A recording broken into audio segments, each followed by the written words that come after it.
नमस्कार प्यारे बच्चों, स्वागत है आप सभी का। आज हम लोग देखने जा रहे हैं अध्याय 13 प्रतिशतता। इसके पहले हमने अध्याय 12 में प्रश्नावली 12 में देखे थे सजाती और विजाती मतलब बीजी व्यंजकों के बारे में हमने देखा था। आज हम लोग देखने जा रहे हैं अध्याय 13 जिसमें परसेंटेज के बारे में बताया गया है। और इस परसेंटेज को जानने से पहले या इनके प्रश्नों को हल करने के पहले कुछ मूलभूत बातें हैं जिनको आपको जानना जरूरी है ना। जैसे पाठ का नाम है प्रतिशतता, तो प्रतिशतता कहने का मतलब वास्तव में होता क्या है ये हमको जानना है, ठीक है। जैसे हिंदी में यदि आप लोग देखेंगे है ना, प्रतिशतता लिखा है प्रतिशत, तो ये दो शब्दों से मिलकर बना है, ठीक है। कौन कौन से शब्द से? प्रति और शत। प्रति का मतलब होता है प्रत्येक, ठीक है। और शत का मतलब संस्कृत शब्द है शत, 100, ठीक है। अब यदि हमको जैसे आपके इसमें लिखा है ना, पुस्तक में दिया गया है, कभी छूट करके आपने कहीं पर भी देखा होगा 10% छूट दे रहा है, 20% छूट दे रहा है या 30% छूट दे रहा है। कहने का मतलब ये है प्रतिशत मतलब प्रति 100 रुपये में, है ना। हर 100 रुपये में आपको यदि कोई बोल रहा है कि हम आपको 10% छूट दे रहे हैं, ठीक है, 10%, इसका मतलब है कि वो हर 100 रुपये में आपको 10 रुपये क्या करेगा? छूट करके देगा। कहने का मतलब है यदि 100 रुपये का सामान है और यदि आप उनको खरीदेंगे तो 10% छूट करके वो आपको 90 रुपये में देंगे। समझ में आया? अगर वही सामान आपका 200 रुपये में है तो आपको 20 रुपये वो कम करेगा, ठीक। और 20 रुपये कम करके इस बार आपको कितने में देंगे? वो 180 में।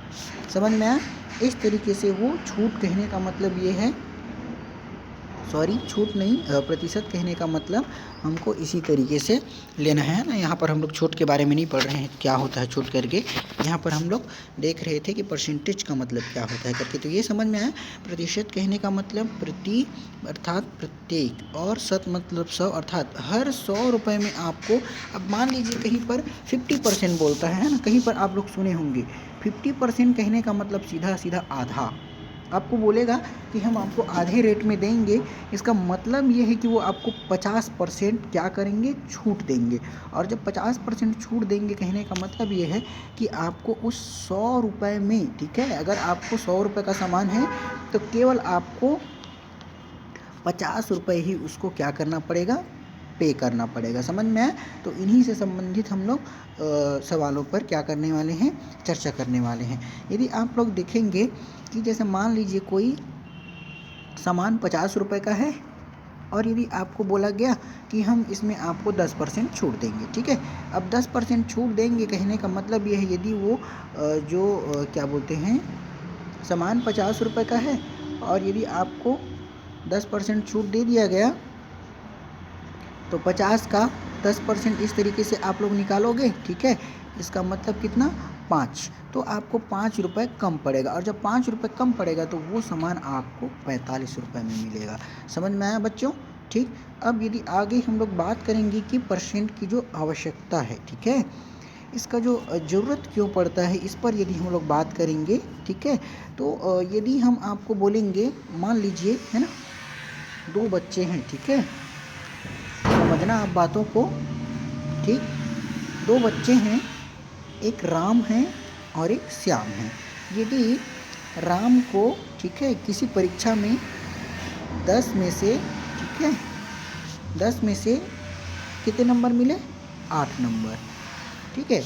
और यदि श्याम को 20 में से, इसको 8 नंबर मिला है और इसको 20 में से यदि कितना नंबर मिला? मान लेते हैं इसको कितना नंबर मिला? 14 नंबर मिला, ठीक है। अब यदि हम इनका परसेंट निकालेंगे तो परसेंट निकालने के लिए हमको 100 से गुणा करना पड़ता है। तो ये हम 100 से गुणा, इनको भी और इनको भी। अभी आप यदि देख रहे होंगे तो आपको लग रहा होगा कि कौन ज़्यादा पाया है करके, ये जो श्याम है ना, क्योंकि आपको लग रहा होगा 20 में से ये तो 14 पाया है, 8 से ज़्यादा है तो ये यही ज़्यादा पाया होगा, ऐसा लग रहा होगा। अब यदि परसेंट निकालेंगे तो ये 1 0 से 1 0 कैंसिल हुआ और 10 8 80, ये सबको समझ में आया। तो इसका बना 80%। ठीक है। और इसको यदि हम लोग देखेंगे तो 20 एकम 20 और 20 पंचे 100, तो बच गए 14 गुणा 5 और 14 पंचे 70।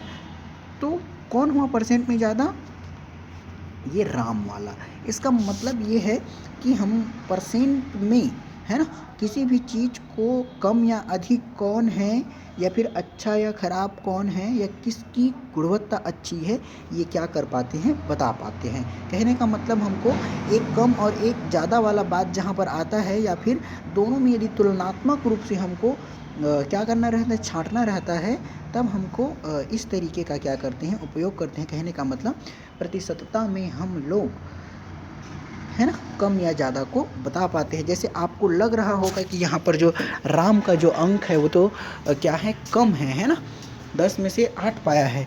और यदि आप देख रहे होंगे तो ये 20 में 14 पाया है, तो 8 आपका तुलना किधर से कर रहे होंगे, 8 और 14 का, है ना, क्योंकि ये तो 10 में कितना पाया है, 8 ही पाया है, और जो 1 है वो 20 में कितना पाया है, 14 पाया है, तो 14 ज़्यादा होगा, ऐसा आपको लगता रहा होगा, लेकिन वास्तविकता इनसे कुछ अलग है। ठीक है, तो इस तरीके से हम लोग प्रतिशत का मतलब होता है प्रति 100 में, अर्थात हर 100 में।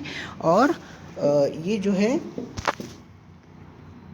प्रतिशत का जो ज़रूरत क्यों पड़ता है, अगर ऐसा पूछा गया, तो प्रतिशत का जो ज़रूरत है वो हम लोगों को किसी भी दो चीज़ों में तुलना करने के लिए कि कौन अच्छा है या कौन ख़राब है, कौन कम है या कौन अधिक है, इस बात का पता लगाने के लिए इसका ज़रूरत पड़ता है। ठीक है, अब यदि आपको कुछ समझ में ना आया हो तो आप लोग पूछिएगा ज़रूर। यहाँ पर हम आपको बता दें कि प्रतिशत को निकालने के लिए हम यहाँ पर 100 से गुणा करते हैं, और जो प्रतिशत जो रहता है, ठीक है, प्रतिशत जो रहता है वो एक भिन्न का ही एक रूप होता है ना।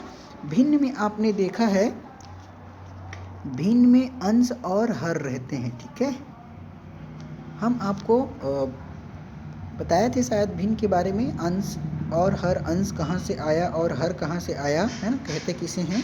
ठीक है, इन सब के बारे में हम आपको एक बार और बता देंगे। ठीक है, अंश और हर क्या क्या होता है उनके बारे में, है ना। यहाँ पर हम लोग इसके बारे में पढ़ने वाले हैं, प्रतिशत, तो इसी के बारे में चर्चा करेंगे। अब यदि आप परसेंट को देखेंगे तो ये एक प्रकार का भिन्न का ही रूप है। ठीक है, 50% कहने का मतलब 50/100। यदि हम परसेंट को, इस परसेंट को भिन्न के रूप में लिखेंगे तो कुछ इस तरीके से लिखेंगे, समझ में आया। जैसे 10% ये लिखा है, तो इसका मतलब ये है कि 10/100, समझ में आया सबको। ठीक, अब इसी तरीके से हम लोग आगे प्रश्नों को क्या करेंगे, हल करेंगे। ठीक है, आप यदि देखेंगे प्रश्नावली 13 का जो प्रश्न है ना, इसमें आपको लिखा है कि निम्नलिखित को प्रतिशत में बदलिए। यहाँ पर ध्यान देने योग्य बात यह है कि प्रतिशत में बदलने के लिए हमको 100 से गुणा करना होगा। सबको समझ में आया? क्या करेंगे हम लोग, प्रतिशत में बदलने के लिए 100 से गुणा करेंगे। अब जैसे हमारे पास यदि एक प्रश्न है, मान लेते हैं हम लोग, कौन सा है, 2/5। यदि 2/5 हमको दे दिया गया, ठीक है, ये 2/5, और हमको बोलेगा कि इसको प्रतिशत में बदलिए करके, तब हम लोग 2/5 का 100 से गुणा करेंगे। और जब 100 से गुणा करेंगे ना, तो ये देखिए 5 एकम 5 और 5 दूनी 10 और 5 शून्यम 0, तो ये 20 हुआ, और 20 गुणा 2 तो कितना हो गया, 40। कहने का मतलब 2/5 जो भिन्न रूप है ना, जो अंश और हर के रूप में लिखा है, यदि हम उनको परसेंट के रूप में लिखना चाहेंगे तो कितना हो जाएगा, वो 40 हो जाएगा। सबको समझ में आया ना ये बात? ठीक है, और कितना हो जाएगा, 40 हो जाएगा। ऐसे ही यदि हम इसको क्या करेंगे, मान लेते हैं कि हम लोग, यदि हमारे पास 1/4 है, तो 1/4 को यदि हम लोग, अभी ये भिन्न के रूप में है, परसेंट के रूप में बदलेंगे तो ये कुछ इस तरीके से हो जाएगा। ठीक है, तो 4 एकम 4 और 4 पचीसम 100, और ये 25 एकम यहाँ पर 25, तो ये 25%। सबको समझ में आया? ठीक है, इसी तरीके से और बहुत सारे आप लोग एग्जाम्पल ले सकते हैं। आप लोग ले सकते हैं, सपोज़ आप लोग लिख सकते हैं 3/5। 3/5 जैसे 2/5 था, तो फिर 100 से गुणा करोगे तो ये कितना हो जाएगा, 5 बीसम 100, और ये 20 का गुणा 3 से करोगे तो 20 दिया 60%। आपको परसेंट के चिन्ह को, है ना, समझ में आ रहा है? ये जो चिन्ह है ये परसेंट का चिन्ह है, ठीक है।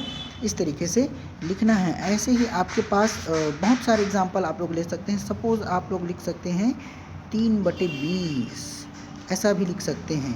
3/20 जब आप लोग लिखेंगे, ठीक है, और परसेंट में बदलना है तो 100 से गुणा करोगे, तो ये 100 से गुणा कर दिए तो 20 एकम 20 और 20 पंचे 100, तो बच गया 3 गुणा 15, तो हो गए 15%, ठीक है। आप जैसे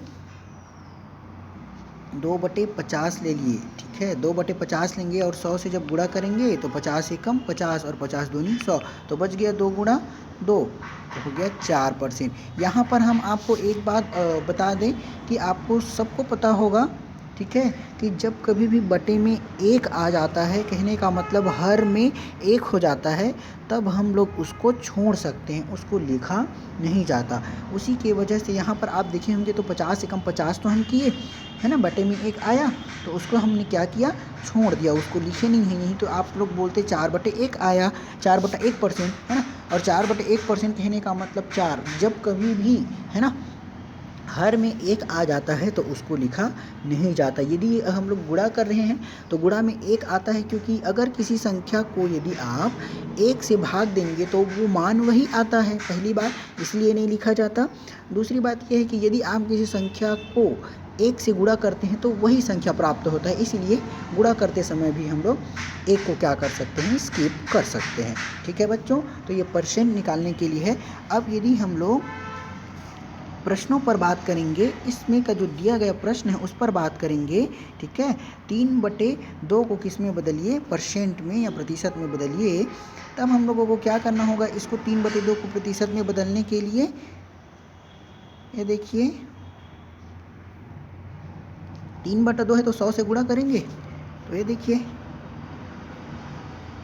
100 से गुणा तो 2 एकम 2 और 2 50 100, ठीक है। तो ये इस 1 को तो हम छोड़ने के लिए बात किए तो ये छूट जाएगा, तो ऊपर में बच गया 3 गुणा कितना हो गया 50, और 3 गुणा 50 मतलब 50 दिया 150, तो ये हो जाएगा 150%। समझ में आया सबको? उसी तरीके से 5/2, इसको यदि आप 100 से गुणा करेंगे तब परसेंट निकलेगा, तो 2 एकम 2 और 2 पंचे 100, ठीक है, क्योंकि 2 पंचे 10 और 2 शून्य शून्य, इस तरीके से। तो ये अब 5 गुणा 50 तो 5 पंचे 25, तो 250%, ठीक है। अब ये 250% यदि हुआ तो वैसे ही 1/5 और 3/20, ठीक है। तो 1/5 मतलब इनसे 100 से गुणा करेंगे, ठीक है, तो हो गया 5 एकम 5 और 5 बीसम 100, इस 1 को हम लोग छोड़ सकते हैं, और ये 1 का गुणा 20 से तो कितना हो जाएगा 20%, ठीक है।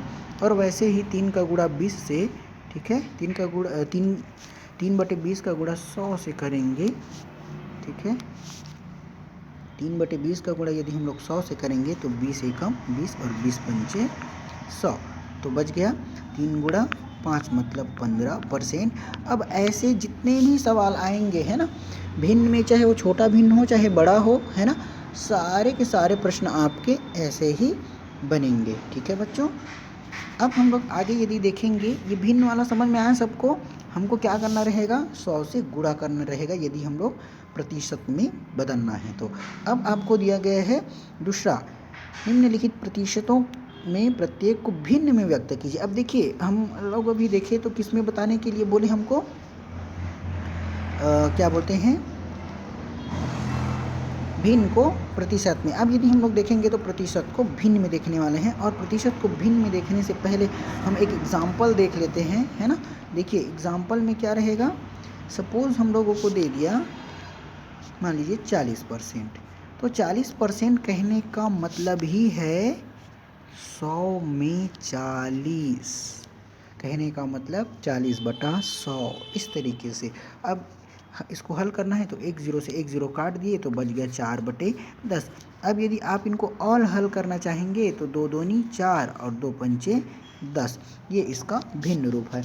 इसी तरीके से यदि 25% बोला, हम आपको बताए थे, कहने परसेंट यदि बोलेगा तो हर 100 में, है ना, जितना बता रहा है उतना रहेगा। जैसे 10% बोल दिए तो 100 में 10, 20% बोल दिए तो 100 में 20, ठीक है। अब ये 25% बोल दिए मतलब 100 में 25। आप हमेशा आपके टीचर्स वगैरह जो हैं वो जब आपको नंबर देते हैं तो आप एक बात को ध्यान दिए होंगे, जैसे 10 में उसने 2 पाया है तो वो क्या करेंगे, इस तरीके से लिखेंगे 10 नंबर का पूर्णांक था और वो 2 पाए हैं तो ये। वैसे ही जब हमारा जो आधार है वो प्रतिशत रहता है ना, तब हम लोग उसको 100 से लेते हैं, ठीक है। और जब 100 से लेते हैं तो 100 में इतना जो मिला है वो। अब इसको यदि आप लोग देखेंगे तो 25 एकम 25 और 25 चौक 100, तो इसका मान आ जाएगा 1/4। इसी तरीके से आपका जो दिया गया प्रश्न है ना, क्या दिया गया है आपको कि 50%, 15%, 2%। 50% कहने का मतलब ही है, ये देखिए